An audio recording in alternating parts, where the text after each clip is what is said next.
Okay. Waiting for things to settle down here. There we go. Finally, screen loads up. Good afternoon. Just woke up from a little nap, so give me half a second to get my feet under me. And just talking today. This is just we're just chopping it up. I promise to God we are. We're gonna go over a few different little things that I know are gonna percolate your interest because they percolated mine.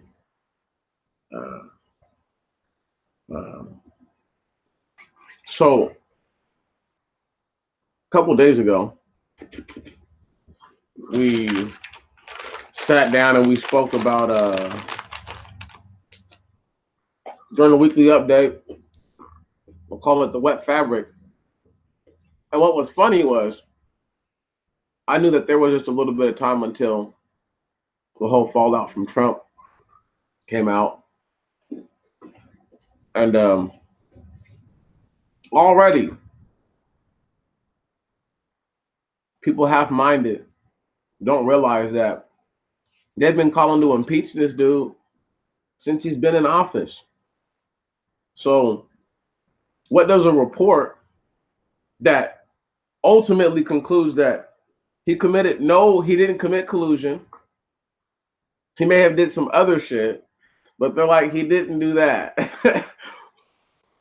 I don't get it.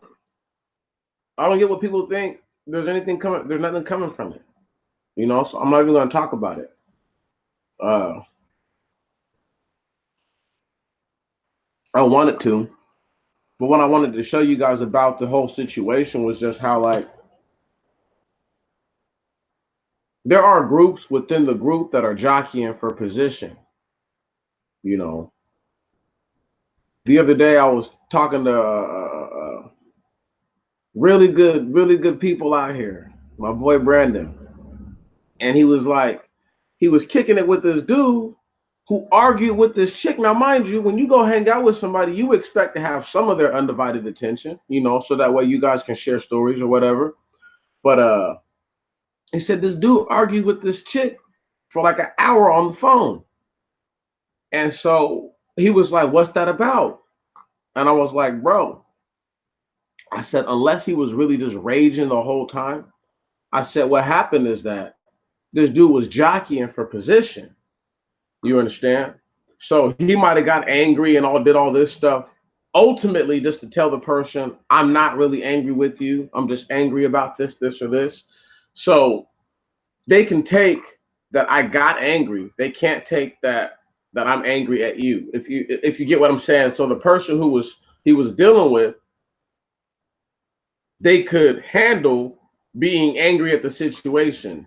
They couldn't handle the person thinking that they're angry at them. So this all plays together because when I was telling him, I said, bro, I said he's jockeying for position. And then he listens to me and he's like, you know what? Just thinking about that, I said, because it's what people do all the time. It's no different than what I do right here. I'm jockeying for a position. It doesn't matter how small or insignificant it seems to a person.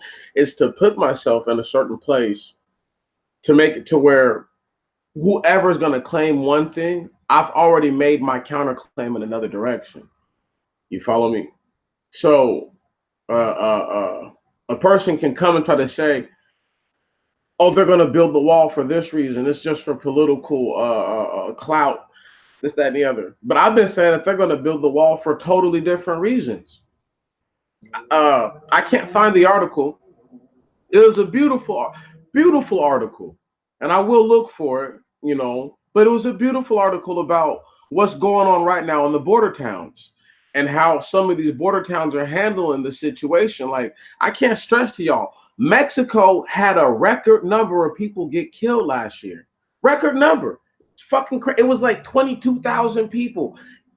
I'm sure it was closer to 30,000 or 40,000. You know what I mean? Truth be told. But what they let us know was 22,000 people got wiped off the map last year in Mexico. You know how much of that shit went down real close to those border towns? Thousands of deaths. Thousands, not hundreds, but thousands of deaths. You know, just right below the border, but 40 miles up, 50 miles up, there's a border town. These people are living so close to fucking mass violence. It's crazy. If I lived down there, I would have been telling this motherfucker, hey, dog, you got to build a wall to keep these crazy fucks out. You understand? Because they come here and play half normal, and then they want to act like they're going to cut somebody's head off when shit doesn't go their way. So, anyway, this is what the Expound is about, because I can just go wherever I want to with it. I don't have to stick anyone direct. I don't give a damn about none of that. My political correctness when I do the Expounds are normally at all-time lows. When I do other things, I'm trying to be aware or cognizant of what I'm speaking about, so that way I don't get too far off track. But when I say another great one, this is exactly what it is. And brothers and sisters alike, I see y'all all. Good afternoon. I hope this week has not been too hard on anybody. I hope that everybody's had a self-productive week, because my productivity is not your productivity, and vice versa. And the things where our lives do intersect and cross the lines on, I would pray that all those things have gone well for all of us. With that said, I need you guys to understand that the need to jockey for position, the need to put yourself in a place, right, is not so that way you win. It's so that way things are seen a certain way. Case in point, when I did the little not the Expound, but the Enoch the other day, and I knew, just like I told Andre, it's like every other video thing. I think what I say sticks a little bit better. The first videos are normally like the introduction one. People are like, not sure. And then when we get to review the information, we get to put different things with the information. I think having the Bible to support the Enoch thing and the Enoch to support the Bible, I think both are in tandem. Even if you wanted to throw in the King James Version just to use the New Testimony, you know what I mean, just to really supplement all your argument, you can't lose. Once again, I'm jockeying for position. So when I do that, I'm putting things in a certain frame of mind to where a person can argue with me, but I've already put it together. So how much can they convince me? You understand?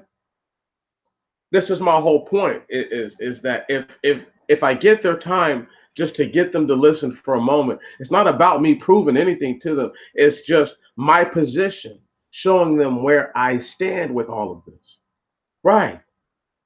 It's not to force anything on them, but I'm saying that based on what I've experienced, based on what I've gathered from all the information, based on other people's experiences that I've been able to either vicariously live through, right, or just live through by listening,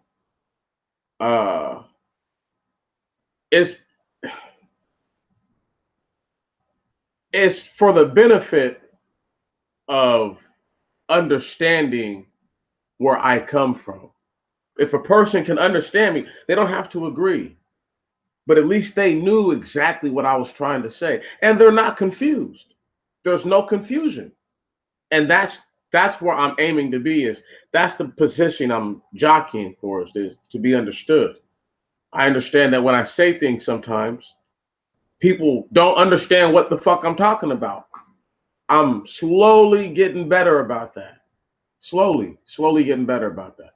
But even with that said, I can't change how another person sees things. Let me ask you guys a question. Do you remember when I was talking about during the weekly update, I was talking about Mike Pence? You guys remember that? You know, uh, oh, everything is. I'll go back to Pence in a second. I'm doing fine. Uh, When I got my little check engine light checked on, it's nothing to worry about. You know, um, what else? I gotta go on Tuesday for that mental thing, that little mental health evaluation. But I have this to show them that I've already got a mental health evaluation done. The paper I filed with the court was not the complete evaluation, but it was the complete assessment, which is what they wanted me to do to get the assessment done. So I didn't break any rules. I didn't violate any laws or anything like that. I'm just letting y'all know. Uh,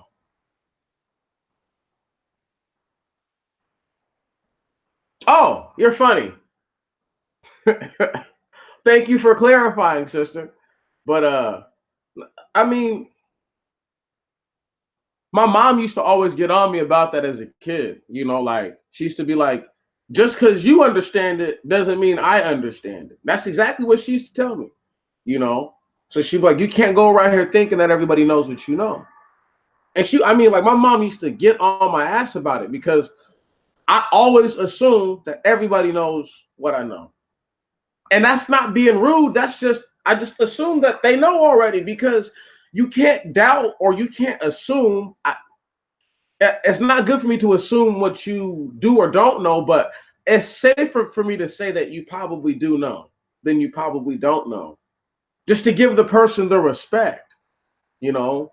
Um, I've gotten better about that though. I've gotten better about respecting the fact that they may want to understand exactly what I'm saying, but where they're at and where I'm at is just two different places. So there may be there may be just like a difference of like language that I use. You know, I know sometimes I go a long time without using vulgarities. So, and I might use different words when I'm talking.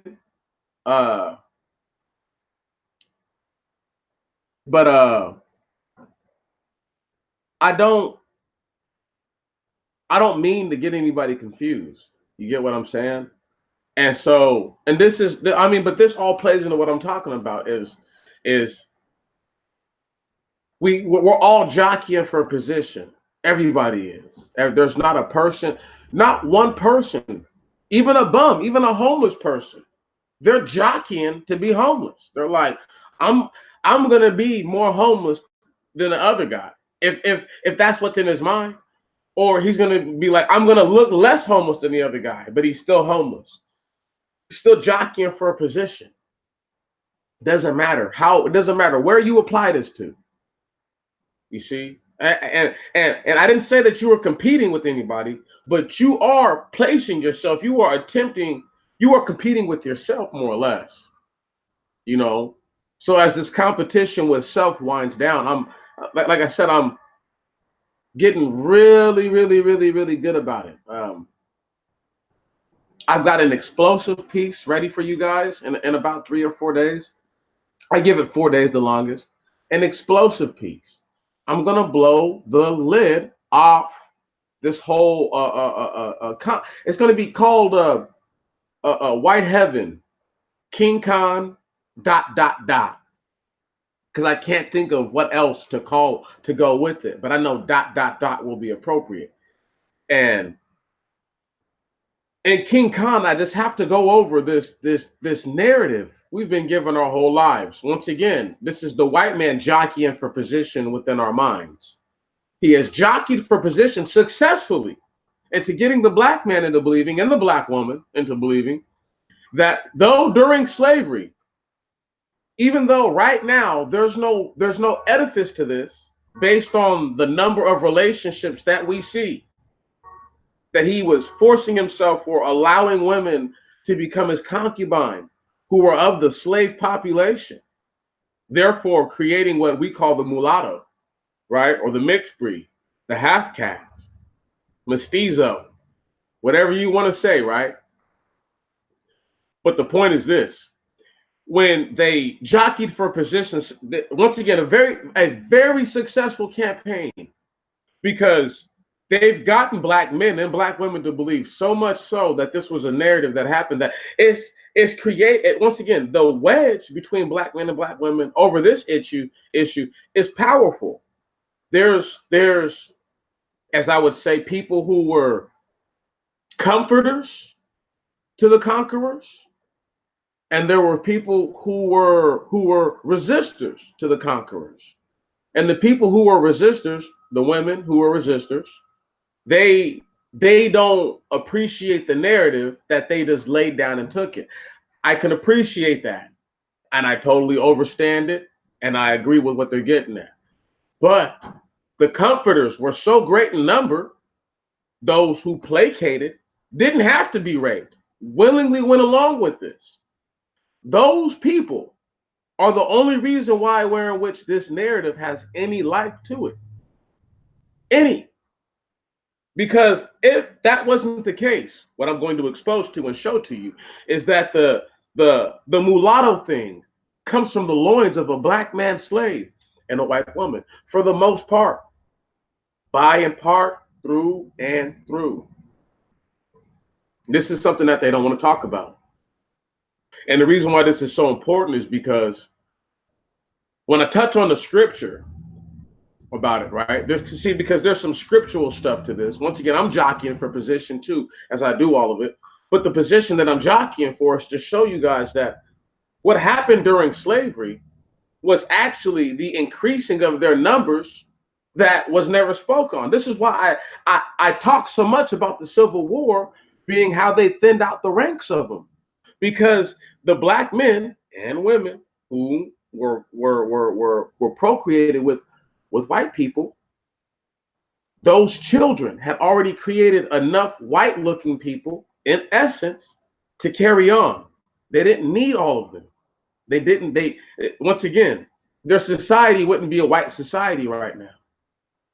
And they know that. It would be even more of the quadroon, octoroon-esque type society that it is. It's what people don't understand. Your ancestors, my ancestors, and the ancestors of Aboriginal indigenous people to this land, okay, who are two different groups, they gave to them numbers. They increased these people, right? Numbers that they didn't have. Numbers that they, till this day, cannot make up for. Do you think it's a mystery why white people can't replace their numbers? Which is why they let all these other groups come in and do the filler job. See, I'm trying to break it down to you. If you look at the fucking times where they actually let these people into the country, did all these wars, you'll realize they let in white-looking people, people with white skin, some of whom they will tell you had questionable ancestry, right? But they let them in, all right, to abide the situation that I'm speaking on, which is the Civil War. One of the biggest reasons for letting in the Irish was so that way they could start the Civil War, because they knew that they needed an undertow class of white people, because they were going to get rid of many of their octoroons, many of their half-castes. They knew it. They knew it. We can keep some of them, but we can't keep them all. I can't stress this shit enough. King Khan, I'm going to expose their ass for what they did in the Civil War, which was commit murder. I mean, that was genocide. If mixed people are a race of people, they genocided them during the Civil War. Facts. Which is why it took over 100 years for the mixed fucking population to get as big as it is now. It should be booming and robust. It should be booming and robust if you guys listen to the narrative that they give us over the time and course where in which slavery went down. But apparently that's not how it is. Am I vegan? No, I'm not vegan. I mean, I don't find anything wrong with vegans, but I'm not vegan, and that has nothing to do with what I'm talking about. But however, the whole point is this: we have an issue and a draw off where there's there's a disconnect. It's like people really are choosing willingly to not see it. Listen to what I'm saying, y'all. White people still hate black people. That hasn't changed. Okay? All right? The little shameful relationships that black men and white women and black men and white women and black women and white men take place in from time to time. And the reason why I say shameful is because they're ashamed of themselves. It has nothing to do with how I feel. I see it in their faces. I see it in their bodies. Regardless of that, why aren't these, if these people were doing this hundreds of years ago, where's the proof? Where's the proof? Right. If women were just flopping all over the place for white dudes, where's the proof? Right. Black women, regardless if they're Afro or not Afro black women. I mean, like when you see them with white dudes, it's like you can count how many there are. Like they're way easier to clock than it is for black dudes. And I won't even say just white women, just non-black women. Women who don't identify as being black, period, in any way, shape, or form. It's way harder to clock that than it is the other number. I live in a state where the choice of who you want to be with is far less questioned. I'm saying, so I can't really bash anybody across the head for these guys giving in. They gave up. I bash them across the head for thinking that they can still speak on issues about black people as if they're still fighting the fight. You gave up, dog. You gotta fall back and just, you know what I'm saying? Don't get outside your station. You know what I mean? Don't get outside your station. But that's my point, though, sister, is that whenever you talk to older people, anybody over 45 will tell you, mixed people, I'm not gonna say like they're like a brand new thing, but mixed people are totally, they're man, their numbers just got bigger not too long ago. We're talking about like exactly in the last 20 or 30 years, they literally just grew their population all over again. I don't think people understand. Let me see what you just said, brother.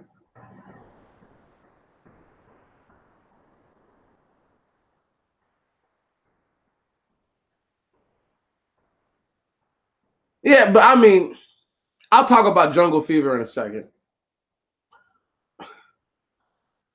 We don't see what it is that they've portrayed to us. This is all I'm saying to you guys. White people have told us that this is what happened during this time, during this time, right? Uh, uh, and it's just crazy how it all goes. You know, they really want us to believe some bullshit. You know, for real, for real. They really want us to believe like that. Once again, I have websites for this stuff already. Not gonna pull anything up because I want you to believe the narrative that they've put forth. I want you to believe that none of the women who these white guys are trying to force themselves on, you know what I mean, got the best of this white boy. I want you to really believe that none of these women didn't give themselves abortions. I want you to really go ahead and believe whatever you want to believe.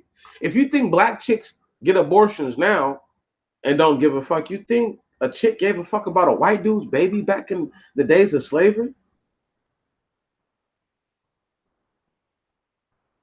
Please. Once again, there's no love given to black women for what they actually accomplish and what they actually achieve. And it really truly is a very sad thing because on one side, I do see the traitors and I do see the backbiters and I do see the people that, you know, stone them. I see them. But on the flip side of that, I see a group of people who've been so resilient for so long that their frustration shows and the verbal mocking of their men openly. Openly. It's not like women are dredging up the diaries of my grandma and she's reading her grandma's diaries talking about how sorry she thought all the black men were back in the 30s or the 40s or some shit. No, we're listening to women's gripes right now. Women who didn't have fathers, okay? Women whose mothers were broken by the men that she decided to be with, good choices or not, because sometimes unfortunate things happen to good people. So you can't just say, "Oh, everybody chose a freaking knucklehead."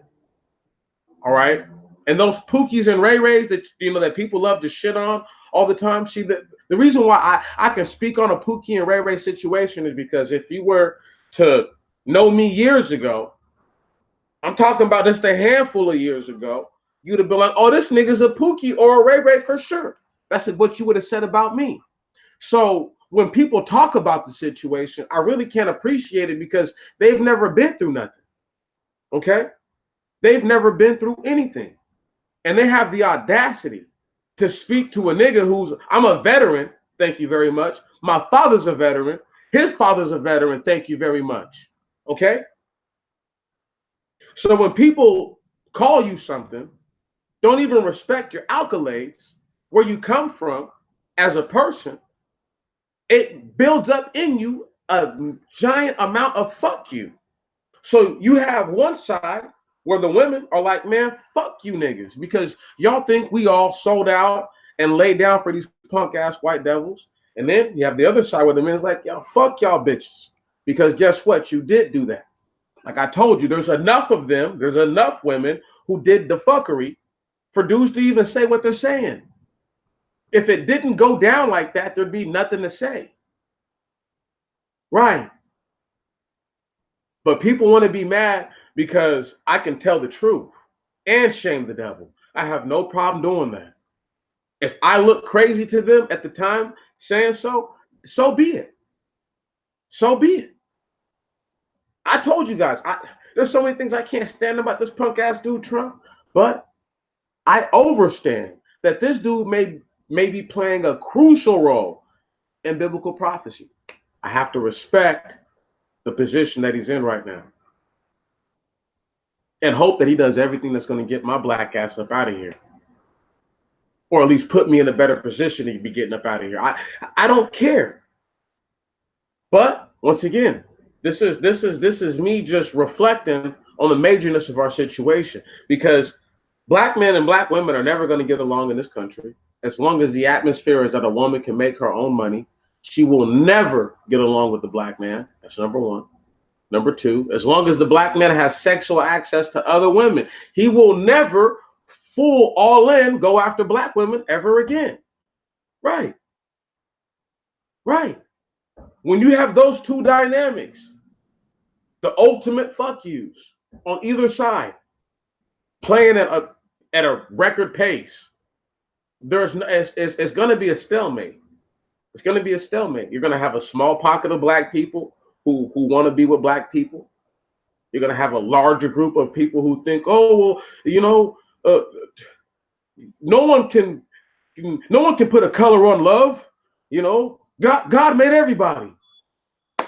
Once again, they'll justify their love through the Most High, blaspheming while they're once again blaspheming right away. The same type of people that have swine juice on their lips talking about thank you, Jesus. So because we're going through so much and because we're dealing with so much and it's so deep, and it's not just one little thing, you know what I mean? It's not just one little thing. It's a bunch of different things. Just to speak to this situation one more time, about how police treat black people, here in this country. As long as black women are apologetic to the system and make their young sons apologetic to the system, there will never be a moment of unity that black people can actually have to say, this is what we need to do. You can't even get black people to agree on nothing because there's nothing to agree on for them. Every person is doing that which is right in their own eyes. Every person.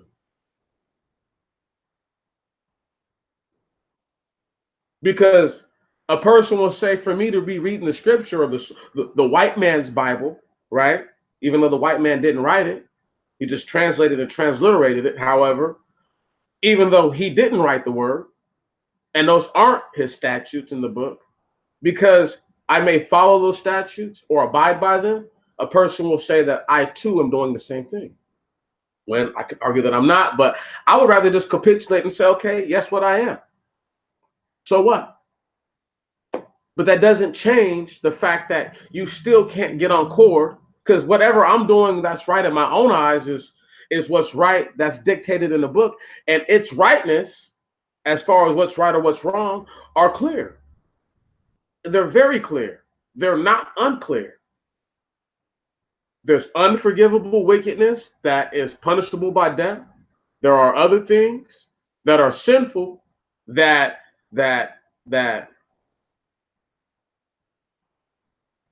prescribe a consequence of some sort, but maybe not one as severe as death or nearly as severe as death. But that doesn't matter, because I can't even get people to understand that there's actual rules and regulations. You know, they act like if you read the Bible, you can just do whatever you want to do if you follow these rules. It's the most ludicrous fucking thing I've ever heard. It's crazy. It's crazy. I'm doing what's right in my own eyes, to the sense that I'm trying to follow statutes that were established thousands of years ago. But when I say that people are doing that which is right in their own eyes, I mean that they feel that telling their children they can express themselves sexually. Did you know the other day, Charlize Theron releases to the world that her 7-year-old daughter or whatever is a transgender? Fucking, I'm like, did they do hormone change on this little kid when it was a boy and changed it to a girl? She said at 3 years old, the baby was telling her, I'm a girl. I'm not a boy, I'm a girl. I'm like, this shit is crazy. And I'm like, but this is how they think, white people. You know what I'm saying? That shit is crazy. It's no different than Dwayne Wade allowing a child that he named Zion. What? That he named Zion, a holy place, to go to a fucking parade of wickedness. And this is, but once again, though, everybody's doing that which is right in their own eyes. This is absolutely absurd, and it's nonsense. Absolutely absurd, and it's nonsense. But this is what happens. This is what takes place. You know, once again, that jockeying for position, right? And just to get back to that real quick, they've jockeyed for position successfully for so many different things for the black men and black women. They actually have black people believing that the black man abandoned his station at home, when there is documented politically, socially, economically, that black men were not only kept out of the workplace, but they were kept out of the home by the government. So when you have a situation where you have a group of people who have been under hostile oppression, have been under siege since the so-called hard bondage was over, right? And then freed into society, so-called free, these same people are mind manipulated. They want you to believe that the same black men who built what were beautiful structures when they were first built in these places that you now call inner city ghettos, the hood. These black men, your ancestors, my ancestors, built the places that they lived in. Okay? They didn't build no fucking trailer parks to live in. They built buildings to live in. Okay? That were accommodated with plumbing for the most part, and some of them even the electrical work. Back then they would have been running mostly like aluminum wire. It wasn't.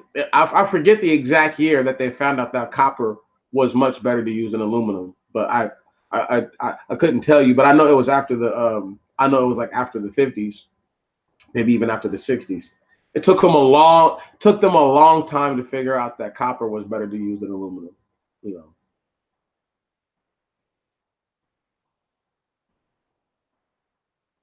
and I'm uh I'm just I'm just trying to put it all off to you guys so that way you know that they have had the ability to make us think and look at ourselves a certain way. You know, they've had there's been no competition for them to say how it is that we're supposed to look at ourselves. This is why I always stress that your people are the best. Ah, right. My own means of what you would call brainwashing, right, and manipulation of the mind.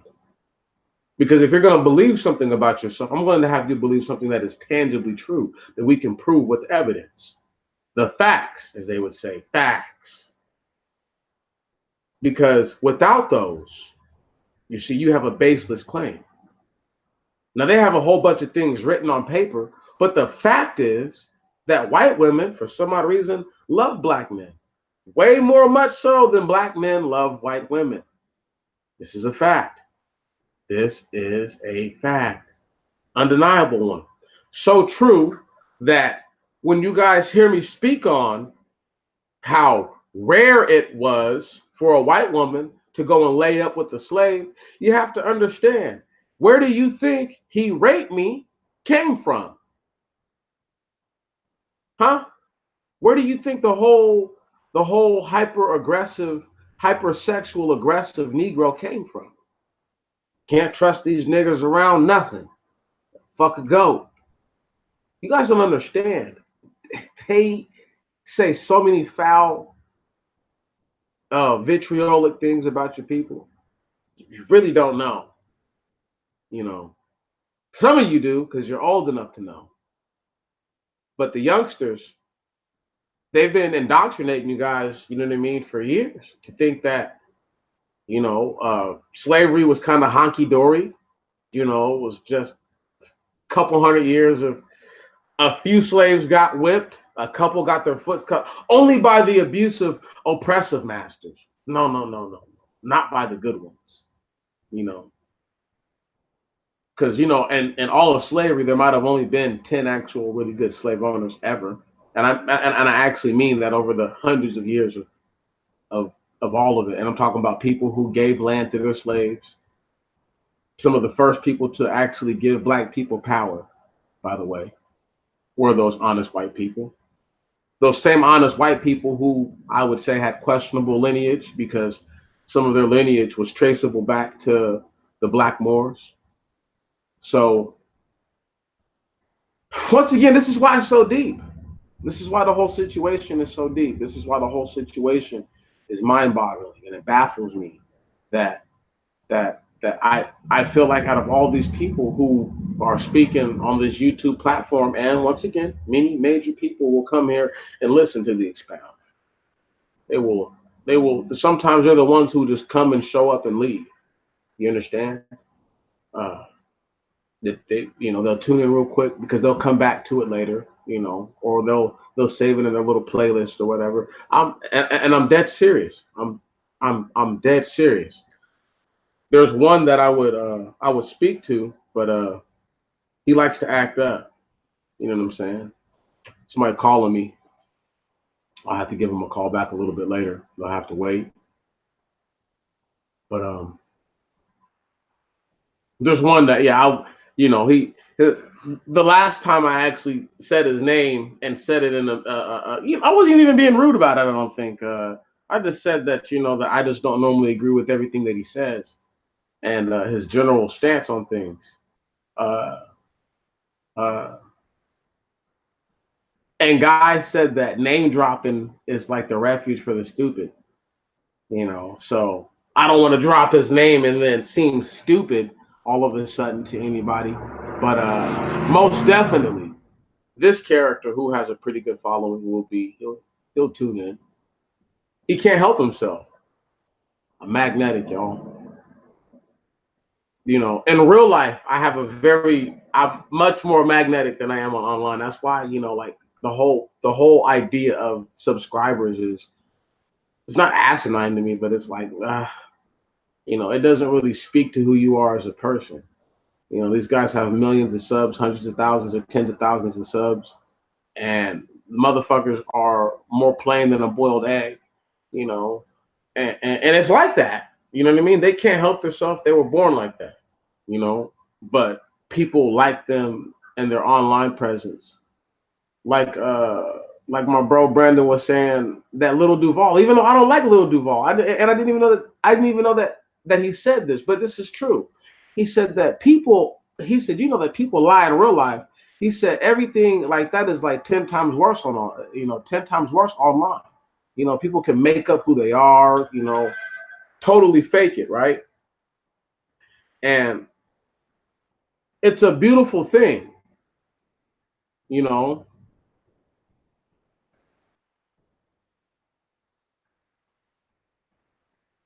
Drop what? I'm lost. I'm lost. The call, the call's over. If that's what you're talking about. But I love your attitude about it though. He's like, yeah, fuck all that. I love it. But anyway, no, bro. Oh, the name? Oh, you feel me? He's your friendly neighborhood Professor Black Truth.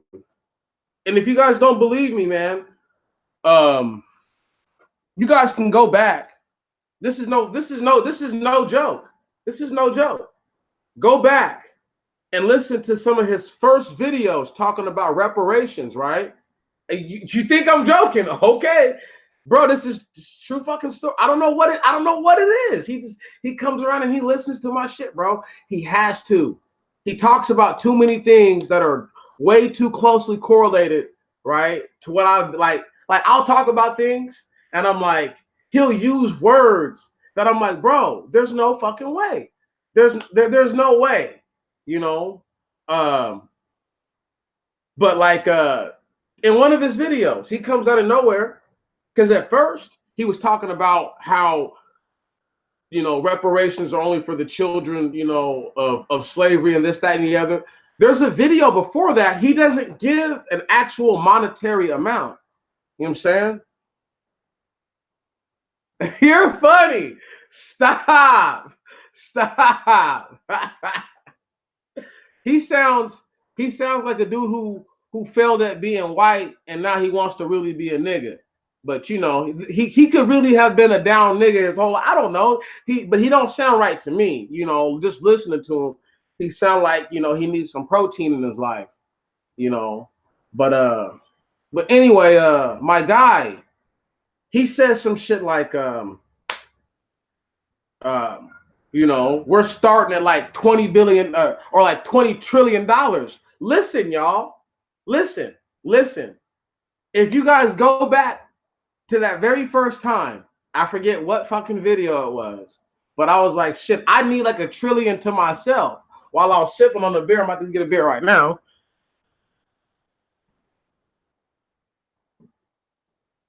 I said,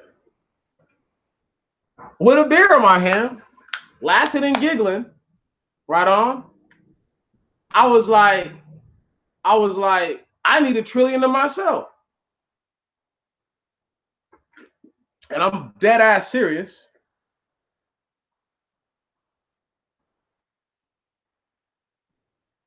And and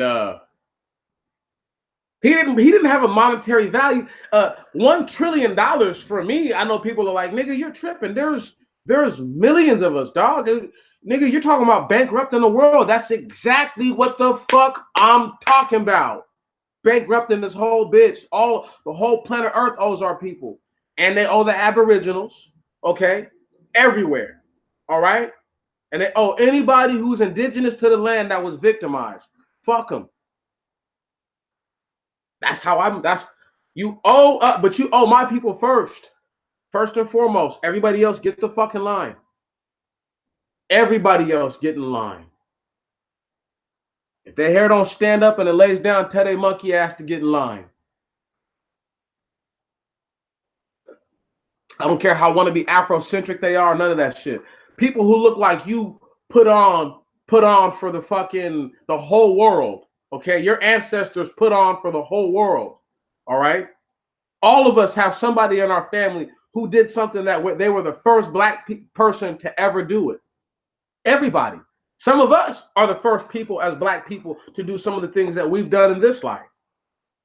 Don't ever discount how impactful your ancestors were and still are, and how impactful you are right now and can be and will be.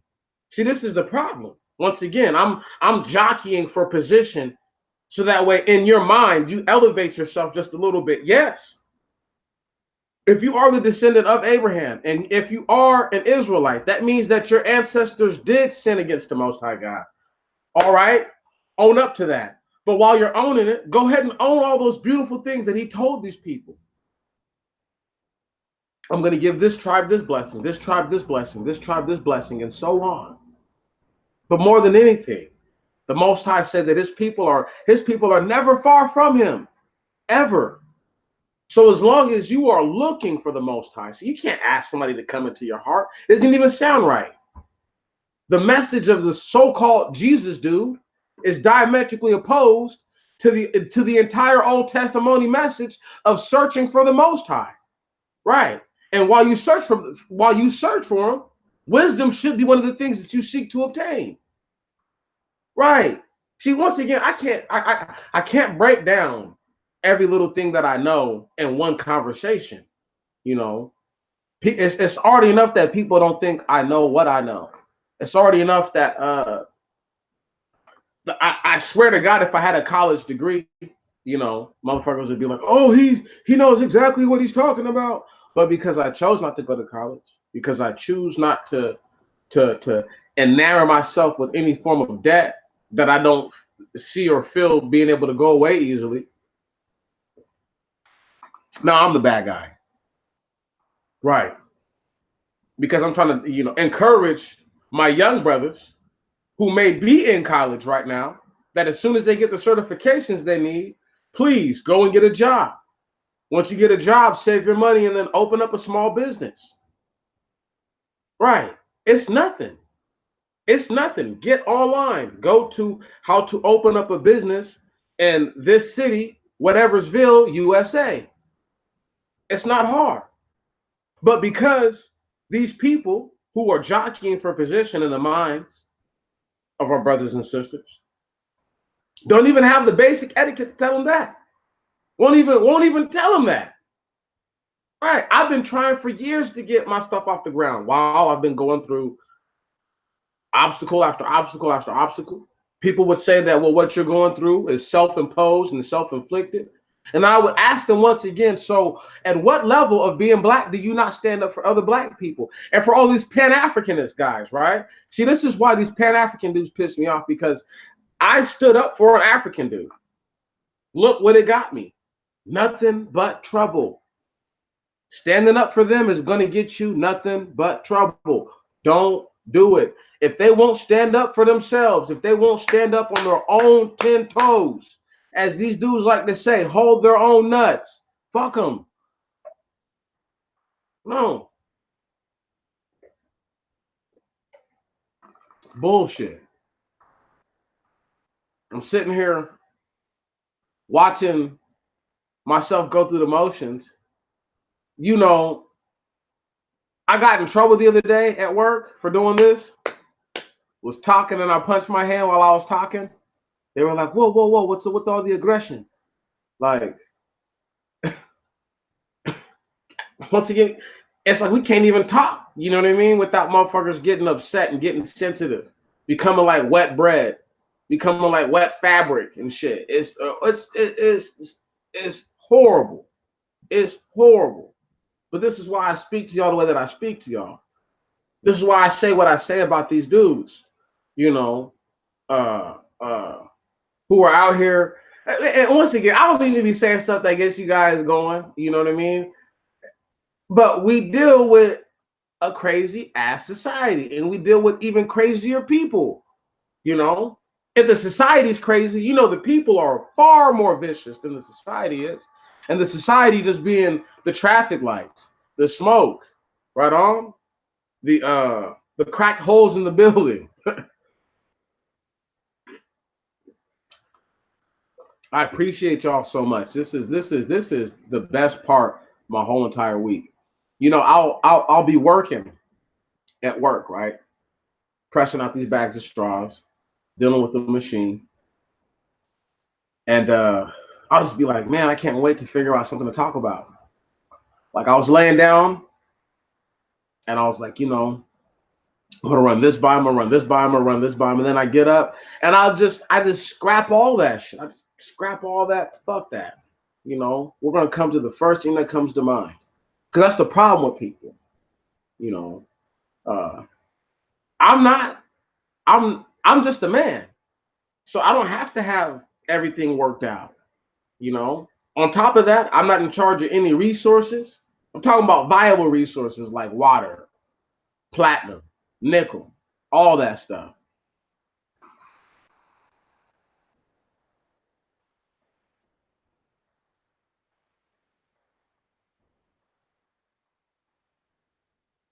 You're crazy, bro. You're crazy. You're crazy. Yeah, yeah, yeah. They probably imagine some crazy shit. I love it. But no, for real though, this is the most probably fruitful part of my week because like the other day doing the Enoch thing. Oh my goodness, that was so damn fun. Like I haven't had that much fun reading the scripture out loud in a long, long time. Oh, and let me read something to you real quick. I know I shouldn't be doing this. Oh, I'm cheating. I'm cheating. I'm cheating. I'm cheating. I'm cheating. I shouldn't even be telling you guys this. I shouldn't even be telling you guys this, but here we go. So, Book of Enoch. We're going to skip past exactly how many days in a year the moon gets behind the sun, but we're going to go somewhere else. And we're going to read this real quick. And it says, and the leaders of the heads of thousands who are placed over the whole creation and over all the stars have also to do with the 4 intercalary days, being inseparable from their office, according to the reckoning of the year. And these render service on the 4 days which are not reckoned in the reckoning of the year. Owing to them, men go wrong therein. Stop right there. That was telling us that men get the days mixed up. Just like that. Just like that. Just like that. Just like that. That men have the days mixed up. That's in the book of Enoch. So there's no way they know what the 7th day is. There's no way. It's impossible. It's impossible to know what the 7th day is.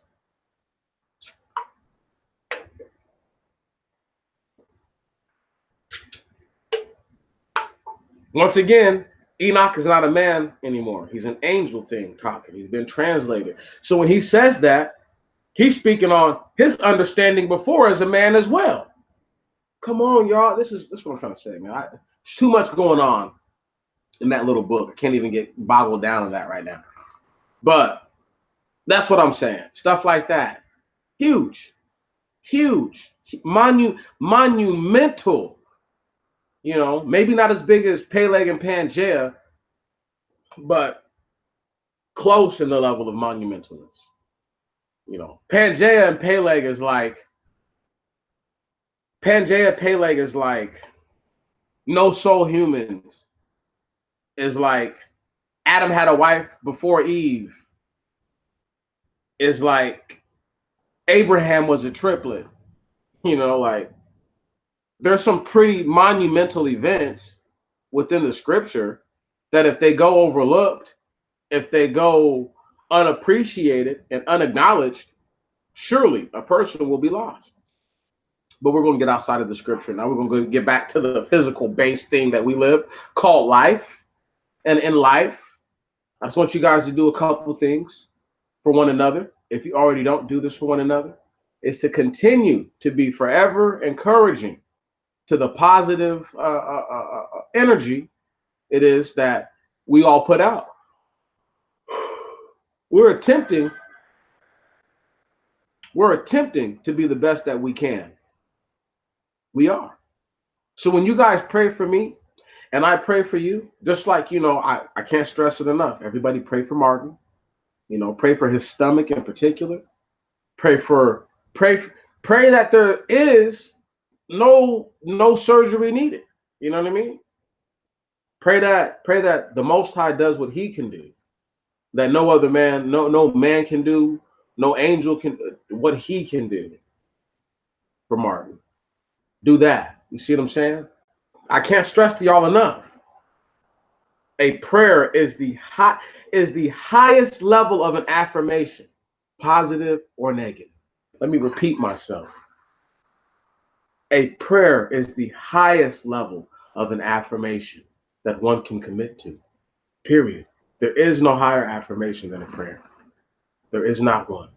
If they say that speaking it into existence, the prayer is the most powerful thing there is then to make that happen. What greater force than to ask the creator of everything to do something for you? Right. I mean, like, do people even understand that concept? No, but they're just praying. They just close their eyes real tight and start saying words. I'm aware that when I speak, my words go up to an angel. That angel dictates whether or not it's important enough to even bring to the Most High. So my heart better be right. My soul better be right. My mind had better be right. So that way, whatever it is I'm asking for in this body, it can hopefully be accomplished by the will of the Most High God. See, this is the things that they don't tell you. Okay? I would never tell you guys, oh, I'm part of the conscious community, but tell you about high and low frequencies, high and low vibrations. Tell you, oh, this guy's operating at a low frequency because he doesn't agree with me. But at the same time, this guy who I'm saying is operating at a low frequency is giving off the most positive affirmations. He's saying, hey, man, pray to God and ask God to do something for you. So who's God?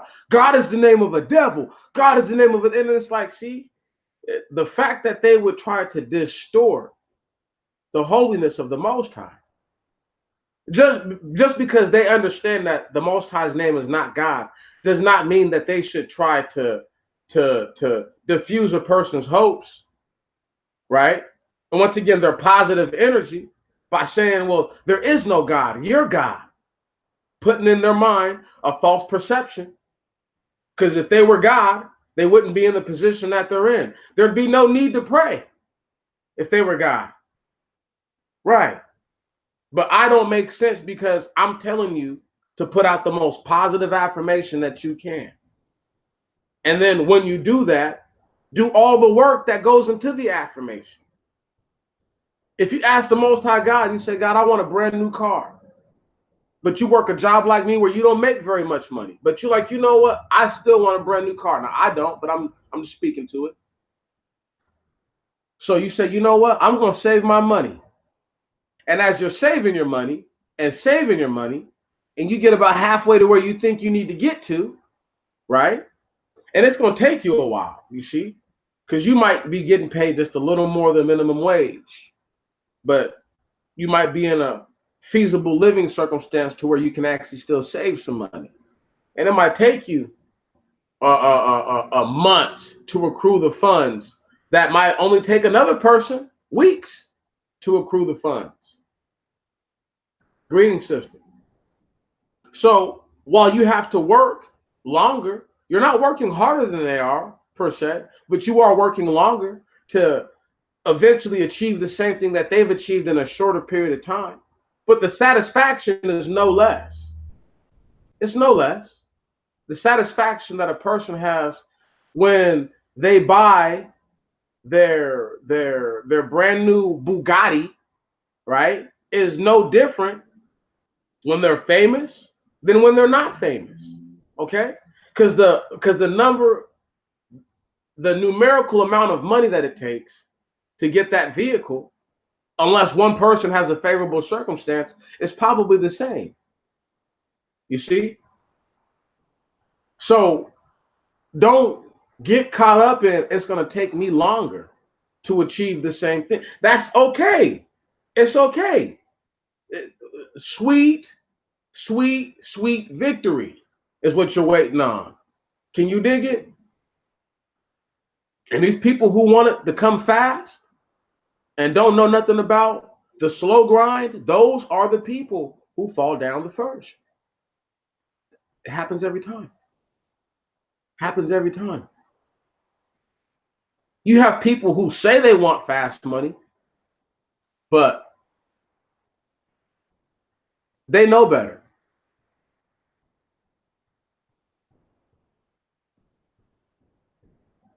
I just want y'all to really see, like, there's a lot going on, you know,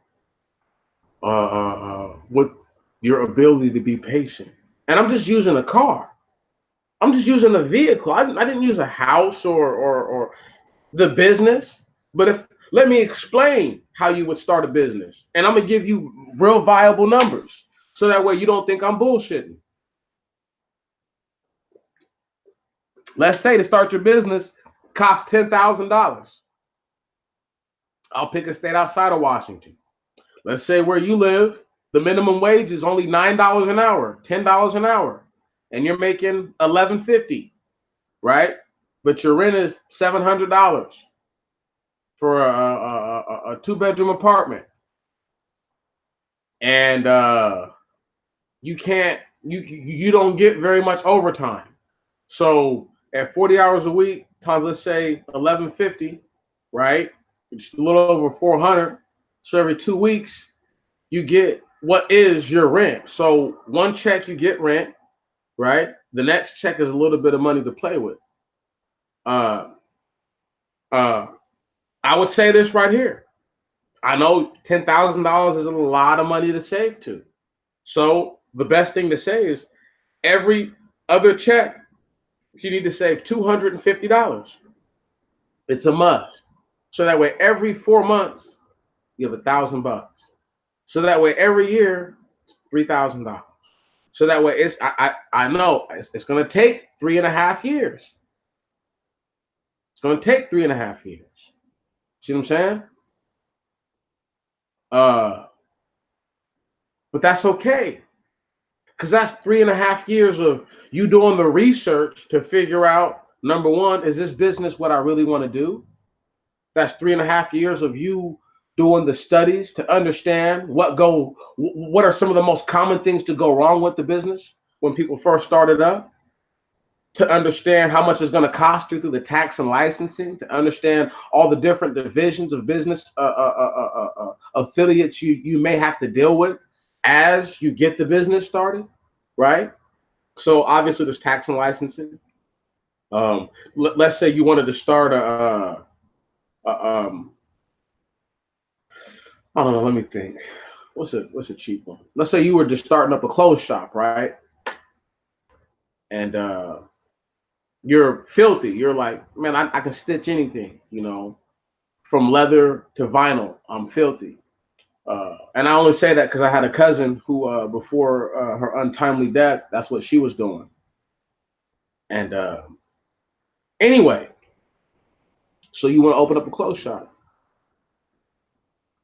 You have to understand, okay, well, at what time of year do people dress like this? At what time of year do people dress like this? What's in fashion? So you would have to stay up to date with fashion for 3.5 years while you saved your money just to get it right. You see what I'm saying? Just to put together the smallest piece just to get you started. You follow what I mean? Now, let's say you're making a little more money than 11.50 an hour. You're making 14, 15 bucks an hour, right? Still no overtime, right? So that means that every week at 15 an hour, you're making roughly 600 a week before taxes. So that means that every 2 weeks, getting 10.50, maybe just right at 1,000, but I said about 10.50. So that means, once again, and then let's assume that your rent is still only 700 bucks. So that means every check, you get rent and a surplus. So that means that your first check that you get, whether it's the rent check or it's your surplus money check, what you do then is you have to dictate, okay, well, I make this much in rent. I can take this much. It can be as little as $50 to as much as all the leftover amount from the check and save it. And then I take seizable. I'm talking about almost half of the open check, right? And you save that half. So you're adding that to, once again, as low as $50 to as high as like 300 bucks almost. It's no different. You save the money. Now, once again, in a situation like this, a person could be saving almost 1,000 bucks a month. Do you see how just a few dollars more, right, per hour changes the dynamic of how long it's going to take? So if they're saving almost 1,000 a month in 1 year, right? Listen, just making a few dollars more makes a huge difference as far as their ability to start up sooner than later. Now, let's say that they want to wait the same 3.5 years and they're saving 700 a month, 800 a month. So they're saving 750. 7 times 10 is 7,500 plus another 1,500. That's $9,000 a year. So even if they wanted to save for 3.5 years, they're at 30-something thousand dollars. Listen to what I'm getting at right now. This is viable. This is how people save their money like this all the time. Okay, I'm not joking. It's not hard to do it. I'm just trying to give you the numbers to understand as to how it has to take place. For people who live in a household where they have a combined income, right, with someone else, not saying that you can double the income and then minus the effort. No, it's just you can look at the income as we can get there faster and the effort won't be as much.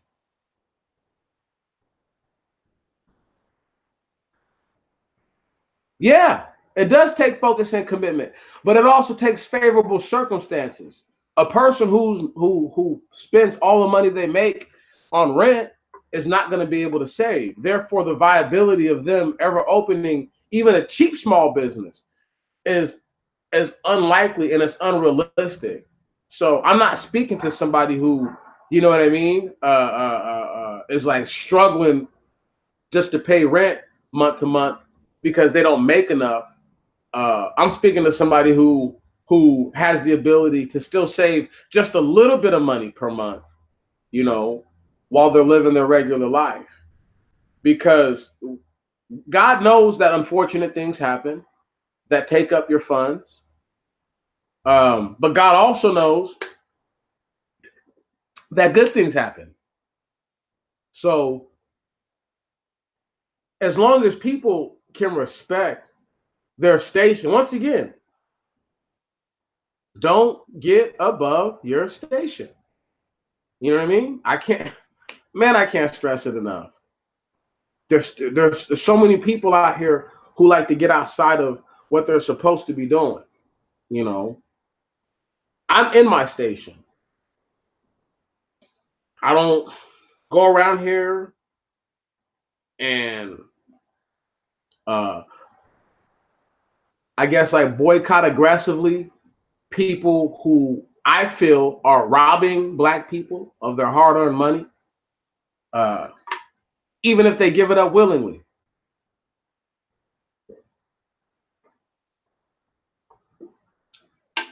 See, the biggest issue with black people is not that they're suckers. No, it's that they're so willing to help all the wrong people. Yep. Yep. That's it. That's the beef. They're so willing to help every fucking villain, every bad guy. Black people will help black people have this thing where they say, well, everybody's not like that. Really looking, I mean, black people really look for the best in you. It's crazy. As much as they've been through, you shouldn't trust nobody and should be looking at everybody's side eye. That's Sister Bowser likes to do to those people down there in California, and I don't blame you for looking at them side eye.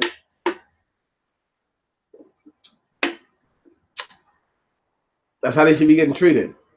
All these suckers should be getting the side eye treatment, but they don't. But they don't. And I'm serious. And I'm dead ass, because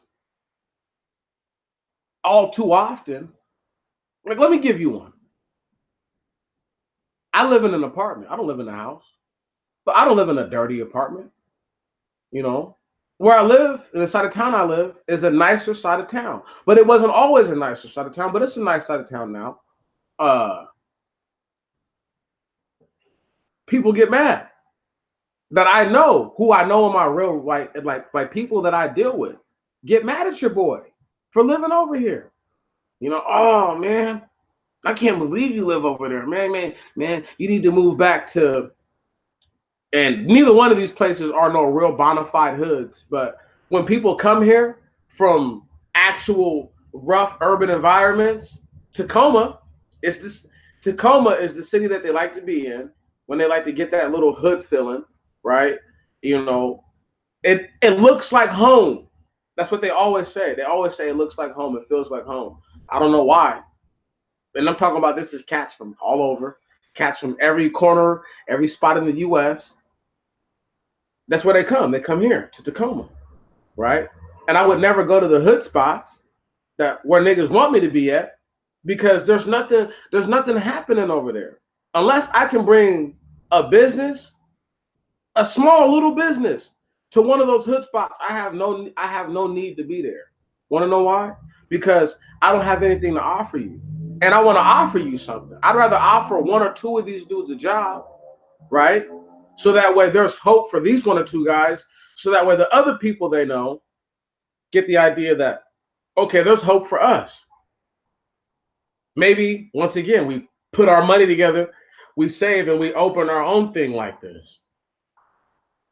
You can't give people those types of ideas who aren't ready and willing to take them. And once again, a person who's not in a position to do the things that you're saying, they're just as helpless. You know what I'm saying? They're just as helpless. There's going to be a reckoning for black people here real soon. I keep trying to tell y'all, this college admissions, listen to your boy. Listen to your boy. This college admissions shit's going to blow up.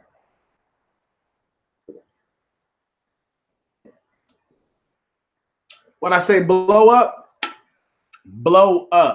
like dynamite. And there's not going to be very much that anybody can do. Nobody's going to be able to get away from it. Anybody that has questionable, delinquent student loans, any kind of debt to the school, for books, anything, guaranteed they're going to come after them. It's a fact. There's no way it's not going to happen. It's impossible that it won't happen.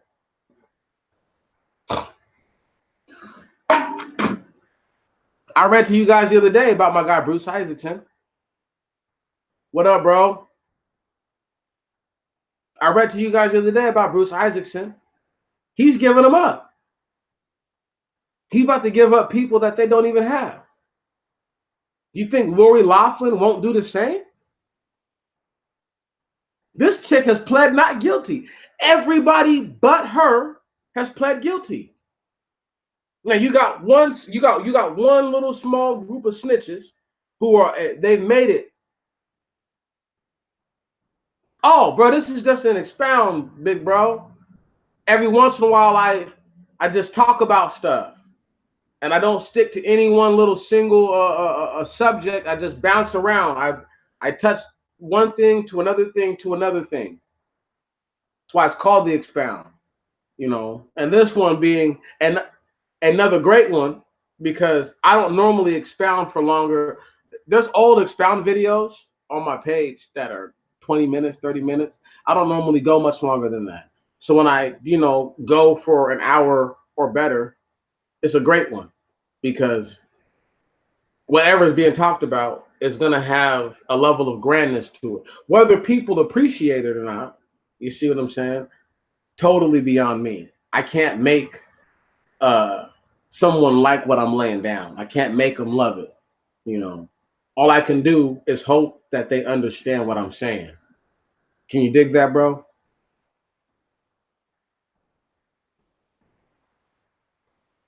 Man, we'll as this tapers off in the next hour or so, we'll break into some of that. We'll break into a little bit of the scripture. I talk about a lot of the stuff that goes on with our lives, man. Oh yeah, man. We have to ask how you are, bro. We never know. You know what I mean? You never know how somebody's doing until you ask them, right? So that's just everybody just checking in. That's what we do. We check in with each other. We make sure that everybody is doing okay. And if they're not, then we seek to do what we can, even though we know that we're not that close.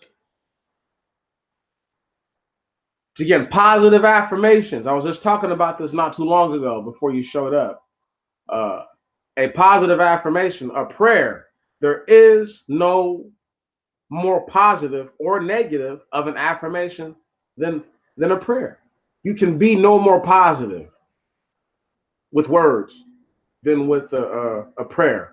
You can be no more negative than words with the prayer, or a curse, I guess, in that essence.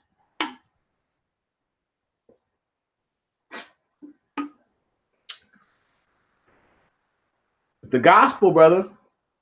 The gospels are what people make out of them. If we have to speak to that just real quick, just for a small moment, let me just compare something. In the scripture, there are moments where people have their faith tested. Sometimes it's not their faith being tested, it's their wits being tested. Did you ever notice, I can't think of which book of the Kings, but when the scout comes to tell King David that King Saul was dead, did you notice that the man lied and told King David that he himself killed Saul? And what did he earn right after that? Death himself. Now, the reason why I speak to that is because the Most High has a commandment telling people not to perjure themselves, which is don't lie on yourself, right? That man perjured himself. In that moment, he cost himself instant judgment, and it cost him his life.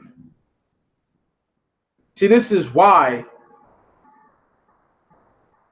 I can only feel so bad for people when they do things.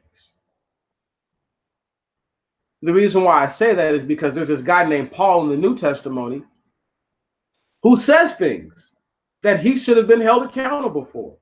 But because of the lax nature of the so-called Israelite Council or the Council of Jerusalem, because they were people who were not of the genetic stock of the Israelite peoples, therefore the rules or the regulations, the ordinances, and otherwise the law was not being upheld. Therefore, such things as a person lying on themselves and then being held accountable for lying on themselves without being able to say, I've lied, I didn't do that. But it wouldn't matter because you just said you killed him. So now you're going to say you didn't kill him? Right. You're not. He couldn't save himself from that.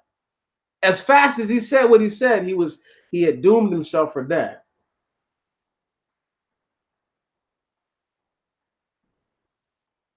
And you're right about that. Only the people that the Most High has sent should teach and preach the gospel. But I'm just a messenger, bro. I'm just a messenger. I'm just here so that way, come that day, they can't say that it was never said. There's so many different things that I've said in the past that I probably will never repeat. I hope people go back and listen to it. I pray that people go back and listen to it. I pray. I pray. Because I understand that the only way that it's going to change is if the same people who are listening now reach out to other people who will never listen to something like this. And it doesn't have to be with my words, but they need to say the same things that I'm saying. Things that nobody wants to hear, makes them uncomfortable. You think people were comfortable with me talking about genetics? Bro, I'm pretty much done with doing videos on genetics. I'll probably do a couple more, but you should have seen the level of resistance that I received after a while. See what I'm saying? And it was only because people didn't understand. And it was resistance. But when that happens, all you can do is accept that people aren't understanding what you're saying at that moment. The reason why the Most High was met with so much resistance from the people in the first place was because there wasn't enough time to formally educate them in their mind. Like he would essentially had to have cheated. If you notice, there's a reason why he does specific things, and it's because it doesn't change the outcome. If the Most High wanted to, he could just make everybody obey. But that doesn't weed out the evil. That doesn't show him he knows who the evil are, but he wants to see, are they going to choose to be evil? Right. And when he can see that, they're gone. They're out of here. You've chosen death over life. He can say that to you, to your face. He can pull up your life like a movie and play it from the beginning to the end credits and show you every evil decision you ever made, and then pull up all the good decisions, right? And when you start to realize that your good decisions, your good deeds, are heavily outweighed by your evil deeds, it becomes clear to a person what their fate is. There's no way that a person who dies and goes into the dirt, knowing they've done great evil, there's no way that a person like that doesn't understand that they're going down. Brother Israelite man, you made a video about a week ago, and I might have been the only person to thumb up the video. Little do you know, but it was talking about how the Most High God is killing wicked rappers. Now, the timing of it, obviously, talking about the Nipsey Hussle situation, who I was a supporter of, by the way, mad love for him. I still understand, and agree with what you're saying. I totally get you. I totally get you. I totally get it. And you're not wrong. You're right. And you're not wrong. You are right. But it doesn't mean that I didn't like somebody for realizing that this person Just coming into, I'm not talking about last year, I'm talking about this year. Just coming into, at some point, bro saw the light. Like, bro started to really understand, like, I play a position. And if I play my position the right way, I could really help a lot of people out. And once he realized that, he became a viable threat, and that threat had to be extinguished. Now, the easiest way for people to not look at the situation is for obviously someone close to you to kill you, because now it's considered a personal matter. And that's where it normally dies. So there's no need to further delve into the situation and say, well, is it a government conspiracy? Is it? It doesn't matter because he's dead. But as you were saying, though, the Most High God is pulling the rug on the wicked. But he also will call you home, big dog, when he knows that this is the closest you'll ever get to me. He understands that concept. The son of Jeroboam, his first son, through the sister of Tecumseh, who was the wife of Eder the Idumean, who the Lord himself raised up to be an enemy to Israel going forward. Jeroboam's son was sick. Prophets came and said, yeah, your son's going to die. But the reason why the son was going to die was because the Most High God sensed good in the little boy. Right. He said, oh, there is good in this child. I'm taking it. So it just depends on when you come into understanding what good is and what good is not, what is righteous and what is evil. Because for a person to accuse a man of being purely wicked or purely evil and to not speak to the sins that they've committed themselves is like throwing stones in a glass house. And I would be wrong to say that, oh, well, the Most High God is just killing them, because the Most High God is killing all the wicked. He's not just killing the wicked rappers. He's going to kill all of the wicked. What happened to Nipsey Hussle happens to black men every day in America. The only difference is that their deaths go swept under the rug, and there's no great mourning for them.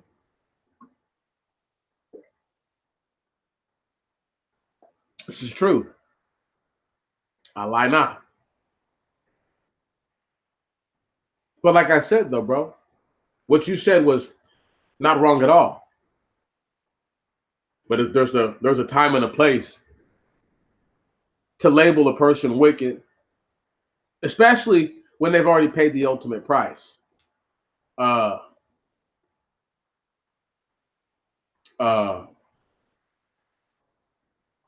think we know already all too well what black people are going through. You get what I'm saying? I think we know all too well. Just I would be hard pressed that there's a black person who lives in America, whether they want to admit it or not, doesn't understand what black people are going through. I would be hard pressed to believe that. I think we all get it. It's just how we all cope with the situation. Certain people cope with the situation by giving in. They've given in. You know what I mean? They don't know how to deal. You know? They don't know how to deal. My dad used to tell me all the time as a kid, every once in a while, I can't make this shit up, y'all. My dad will call me every once in a while, and he'll start the conversation just like this. He'll be like, son, if you don't know, and I'll finish it, you don't do it. And he'll be like, I told you, whoever he's talking to, right? Whoever he'll be talking to, but I told you, he still knows. My dad could call me out my sleep and say, if you don't know, I'm going to say you don't do it. Because as a child, that was ingrained in me. You see? If you don't know why you're doing something, you don't do it. Ever. Period. I don't give a fuck what it is.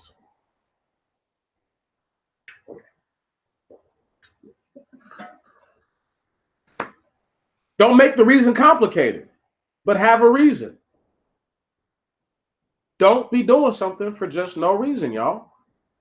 Just because you can do it. That's bullshit. And that's how we end up with all these different messages to the black people, to our people. I don't feel as much for Aboriginals as I do for the strange Negro that was brought to America. I don't. I don't. I don't feel the same grievance for them. No. They're not ultimately where I seed from, so I don't care. Their situation is their situation. My situation is my situation.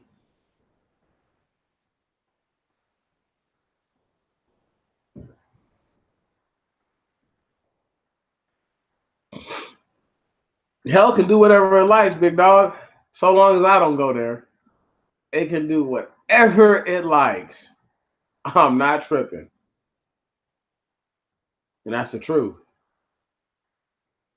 And she can't enlarge herself. The people enlarge her. The wicked enlarge her. But that's an abyss that has no bounds. They will get what they deserve ultimately, which is why I can't speak to people who die a violent death. You know what I mean? Because they paid the ultimate price. Bro, it doesn't get no more real than dead. You know what I mean? And it doesn't get too much realer than you got murdered. You know? Anybody who dies a violent death, bro, to me, almost every time they've paid for whatever they've done. They paid for it, bro. It's paid for. It's paid, literally paid for in blood. Literally paid for in blood. Whatever they've done, bro, they're exonerated that very moment. You know.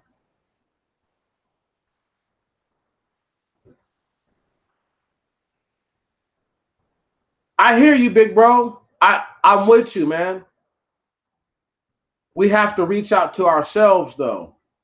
I'm worried about black people who are trying to compete with the world that they don't realize you're not meant to compete with them. You see what I'm saying? You get what I mean? I'm not trying to compete with the world. I have nothing to compete with. You know, and it's not saying that I don't have any resources at all, but it's like I don't have what you would need to compete with the planet. You would need your own planet. You would need the planet to compete with the planet. And black people don't have that. Black people barely have the support of their own family members. And a lot of the time they don't even have that. Right. So when you have all these people who are literally going it alone, man, it creates a very interesting dynamic. You got brothers and sisters who are being held hostages in their homes, would leave but can't because the situation won't allow them. Trust me, bro, it's way more, it's way deeper than just preaching the gospel to the people. It's bigger than it's bigger than the gospel at this point. It's about getting people to see that the gospel's real. There's no need to preach to them. That's been my mission. Just trying to show people that this is real. Trying to show people that the so-called sciences are edified through the scripture. Been doing it for years now, bro. It's not easy. It's not easy. Even though I make sense. Even though the scripture makes sense. Even though I tell people, if you read the very beginning of the Bible, it breaks down what could be called evolution in so many ways, shapes, and form.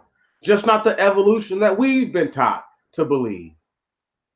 Not only that, but if you read the Bible carefully, the first man that's created and then the Adam man explain in the most basic way the differences in the blood types. Right.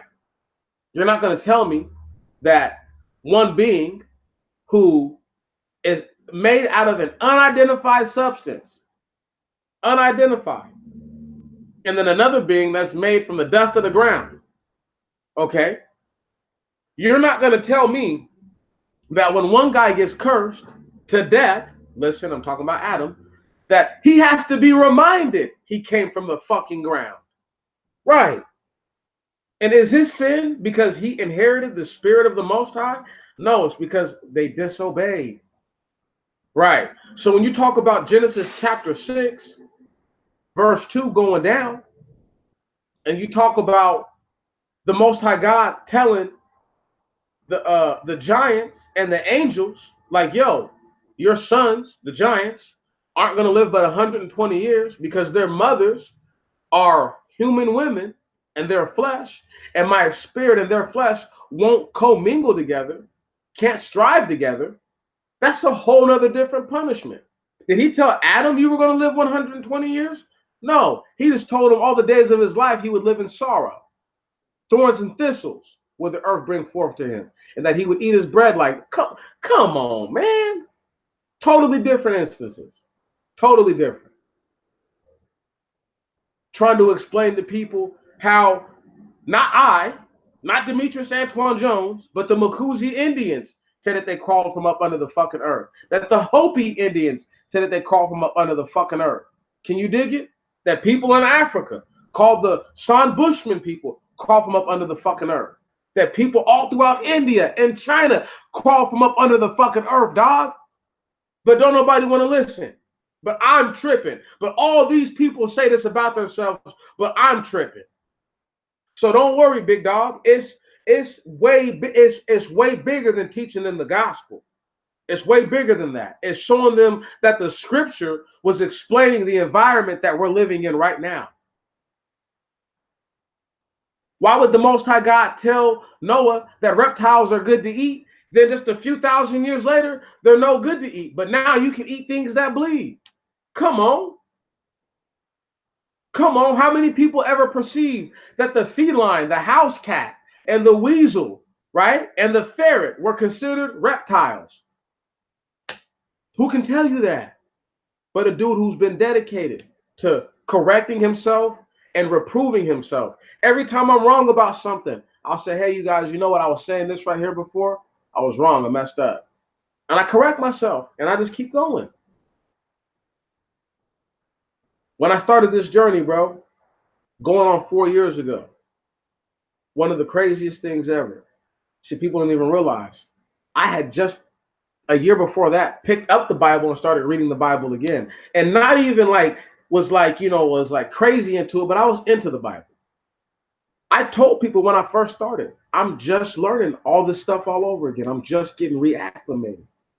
So sometimes when people watch and listen to me, they think I've been on this mission my whole life. And it's like they couldn't be further from the truth. They couldn't be further from the truth. But because they don't know me, because they have not taken the time to go back to listen to older videos. So that way they can understand I have a stance on most things, and some of the stances I just won't bring to the forefront. I won't bear to even bring to mind. And for reasons unrelated to what I'm talking about. Whereas at least with the genetics, I can honestly say people just didn't understand where I was going with it, right? They couldn't see it. They couldn't even see the fact that I've been saying that Middle Earth things came up out of the fucking earth looking like humans mixed with animals, mixed with whatever else. I've been saying it for a long time. Your boy said for a long time, right? And then I go to the book of Enoch the other day, and what does it say? That they did it. They did the wicked with who knows what. Right. And people would sacrifice to demons as gods. Come on now. Come on now. What are the chances? The odds, the compound probability. What are the chances of it? For real. They're not good. I mean, they're not that high. They're not robust. So the idea, the concept that, scripturally speaking, that the things that I'm saying have taken place, that they haven't taken place. I'm flabbergasted that people would even say that. You know, I'm prime example. Scientists tell you that the Earth used to be a supercontinent and that Africa was in the middle. The scientists say it, people go rah rah crazy. I say it. I say the scripture even tells us that the Earth was one piece by telling us that the Earth was divided. Niggas is looking at me like I've been smoking PCP all night. It's fucking crazy, man. Even though I'm giving edifice to what scientists have said, and they have no proof to it. But I'm giving you proof through the scripture and making it bona fide and making it clear that Pangea was the earth before and after the flood until the Tower of Confusion. Oh, what? You think these giants were able to run wild and go crazy and the earth was separated and all that? Man, that's madness. That's madness. The whole earth was one piece, which is why they were able to eat up all the provisions the way that they did. Which, tell me what the end of the earth is right now, y'all. Somebody tell me what the end of the earth is. Because I don't know. Because the whole thing is separated and divided into pieces. So I couldn't tell you what the end is. But I'll say this right here to you. If, and only if, the world is leveled with dilapidation like I do believe, like I know it is, leveled with dilapidation all over. That means only one thing, my friends. That means that the planet that we live on, where I'm living right now, in the so-called Northwest, that means that I'm living close to the edge of the world, or at least one side of the edge of the world. See, did you know that the East was considered the face of heaven, where the sun rises? Don't worry, we'll get into that stuff in the book of Enoch. Just not today. It's going to be a little while. It's going to take a little while to get to the luminaries. It's going to take us. I'll probably read a couple chapters in the morning when I get home from work. I'll try to do a couple chapters each day. The only day I won't do them is Tuesday because I have to go and do that thing early in the morning at court, the little mental health evaluation thing. I have to go do that, depending on how long that takes. But tomorrow when I get home, I should get home early enough. It may or may not be a live stream. I want it to be a stream though. You know, even if nobody's able to get on, it's going to be early. So don't worry about trying to hop on and like see what's going on. Just just tune in later. But I got to start trying to knock out 3 or 4 chapters a day, so that way over the next month, even if I don't get 3 or 4 chapters a day, if I can get 10 to 15 in the week, we can knock out the entire book, the entirety of it in the next couple months, and then that's going to make a big deal. Oh, the East. The East is the face of heaven. Yeah. The East, where the sun rises, is considered the face of heaven. So you could argue that where the sun rises on earth is the face of earth. Just if you had to put it into terms that were understandable.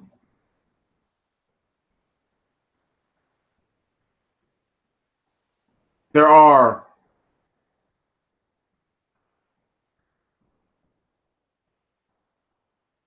six portals on each side of the East and the West. Most of the portals, the sun travels 30 days through. Through the sixth portal, oh my goodness. I want to say the third and the fourth one. I can't think of the other one. It travels an extra additional day. At the end of it, this is how we get 364 days per year. The reason why they say 364 and a quarter days is because of the lapse of time between the sun and the moon. See, they don't explain this in the book, but I understand it based on what I've read and understanding how they've presented the years to us. The moon falls behind in days, so that means that the hours or the parts of the day that it falls behind is, or the sun gets ahead, I should say, is a whole part of a day, uh, per per however many years. It's actually very amazing. It's actually pretty interesting. Um, People are like, "That's bullshit." Whatever, you know. I can't change what somebody thinks. You know, I really can't. I'm not here to change how they think. You know, I'm here to just help the situation the best way I know how. Brothers and sisters, before I do get ready to head out, though, a little more to the turf I want to speak about. It's about your personal protection. I cannot stress uh, arming yourselves to some degree, having the ability to protect yourself at all times. Everybody doesn't believe in guns. Everybody doesn't believe in weapons in general. Some people don't believe in none of that stuff. So I totally can understand and overstand a stance like that. What I can't understand or overstand is your willingness, if that's the case, to allow someone to do harm to you or to potentially inflict harm to you.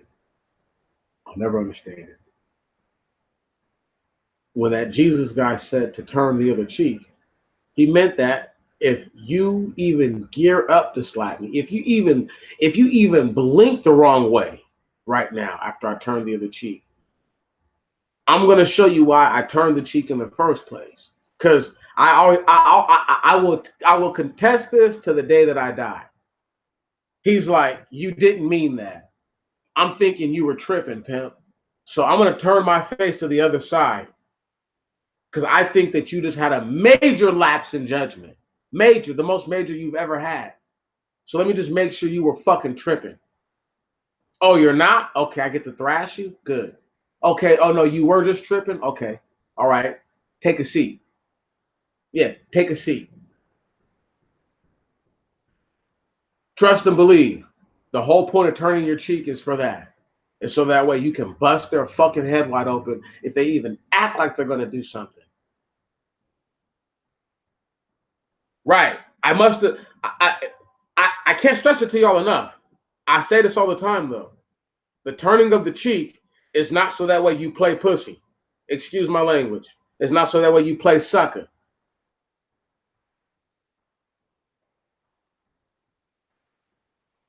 If I get slapped in my face right now, first off, I'm going in. You ain't even got to worry about it. I'm not turning my cheek.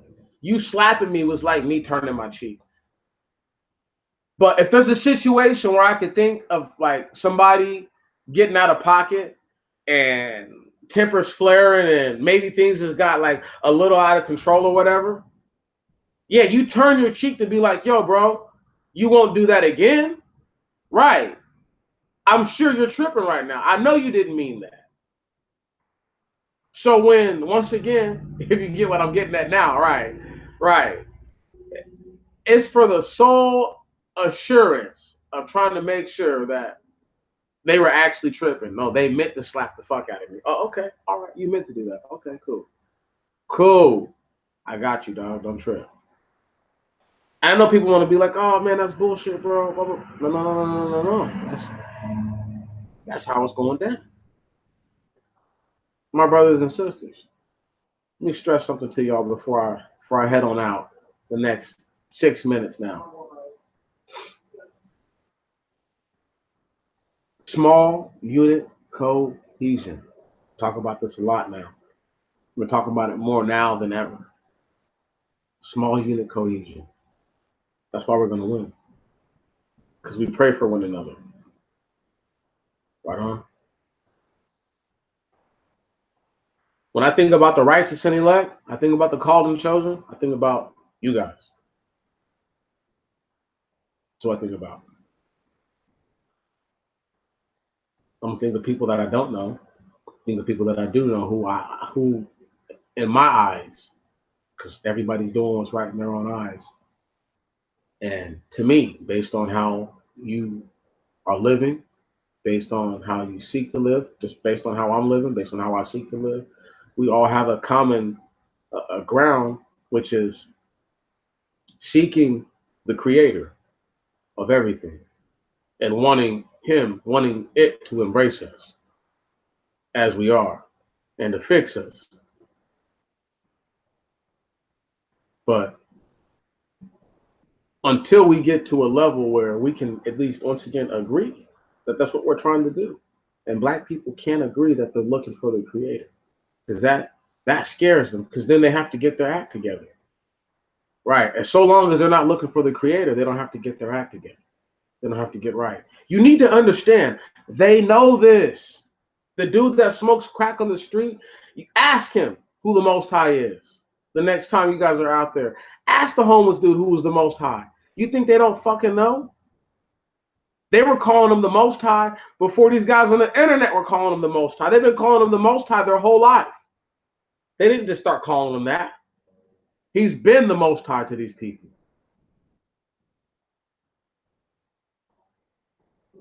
Ephraim is not far from the Most High. Israel is not far from the Most High. Judah is not far from the Most High. His people are not far from him. Though they do as they do, I'm telling you, they're not far from him, because he bothers them. He's like forever tapping on your shoulder. Psst, psst, psst. It's like he's that character, because he wants you to do right, because he believes in you. And that's the thing that I want y'all to get from all this. I know that's going to sound crazy. The Most High believes in you. He does. He believes in you. If he didn't believe in you, I wouldn't be alive if he didn't believe in you. You wouldn't be alive if he didn't believe in you. Sometimes when you prove that you're trustworthy, he takes you from this planet. Sometimes when he doesn't want you to be in suffering anymore, he'll take you from this planet. But normally, once you've been removed, it's almost always because of your own sins or the sins of someone else that have fallen upon you, unfortunately. But the Most High God believes in you. So all those things that you wake up every day, looking in the mirror, wondering if he's going to forgive you or not, wondering if you've done enough to be forgiven, the Most High God already believes in you. He has already set aside for you your promise. But you have to do your part to get there. And you can't discourage your brothers and sisters from trying to do the right thing, because you get discouraged.